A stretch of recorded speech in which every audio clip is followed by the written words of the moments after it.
So this is a portrait I'm working on at home of a friend of mine, another painter, and I thought that some of the things going on in it were applicable to what we've been talking about in terms of proportional relationships. There's a few areas that I need to reinvestigate in terms of distance. So, for instance, like one of the areas I need to go back and check into is the distance from the tear duct to the side of the nose here, um, in this area of the eye socket. I'm not sure that this distance doesn't actually need to be um, just ever so slightly more to the left. So, one of the things that's tricky here is that there is just a slight turn to the head. And so, that little tiny slight turn, I'm going to really have to pay attention to that here, here, here, and here, okay? Because as the head slightly turns, those areas are going to increase and diminish. I want to check how much of this nostril is visible versus this nostril. And I also want to make sure that the center of the mouth, is lining up with that slight turn. People's lips, are not really symmetrical, especially if they're slightly open like this. We can kind of see that she has a little bit more lip contact over on this side than on that side. That's pretty accurate to the reference that I'm using.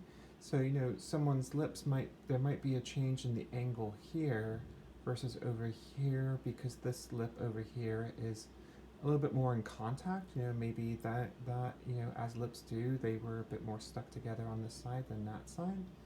But I want to look inside here and here to make sure that as we have that median line and we have that very slight turn, that the mouth is in the correct center for that slight turn. I just repainted this ear over here. It was slightly too high, so I've moved that down to be more in alignment with the bottom of the nose. This ear over here might need to go up just a hair. And then, of course, the angle of the jawline, and then I'm going to continue to check the thickness of the neck to the jawline. Okay, so where we are in here. Where we are in here is sort of small differences. However, the reality is that because it's paint, I will probably have to repaint that eye if I need to move it over even just a hair.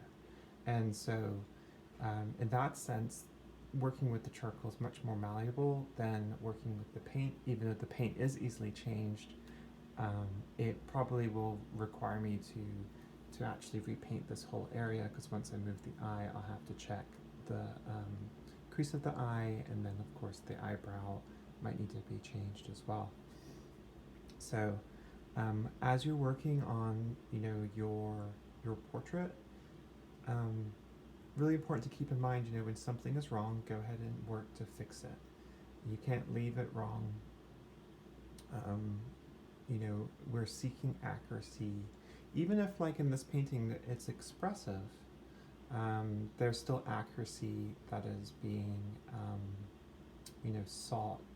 Otherwise, the portrait's not going to look like this individual, and there will be a little bit of sort of like a jumping around as you're trying to focus on the portrait as a result of something being slightly misaligned. And when you want there to be jumping around, for instance, we could look at the paintings of Lucian Freud. That's great, but when it's accidental, it never quite feels, like it's supposed to be happening. So again, when you come across something in your drawing and it doesn't look right, you recheck the references, you have a look closely at small subtle differences. If you see something that's wrong, just go ahead and fix it. So just a little example for you.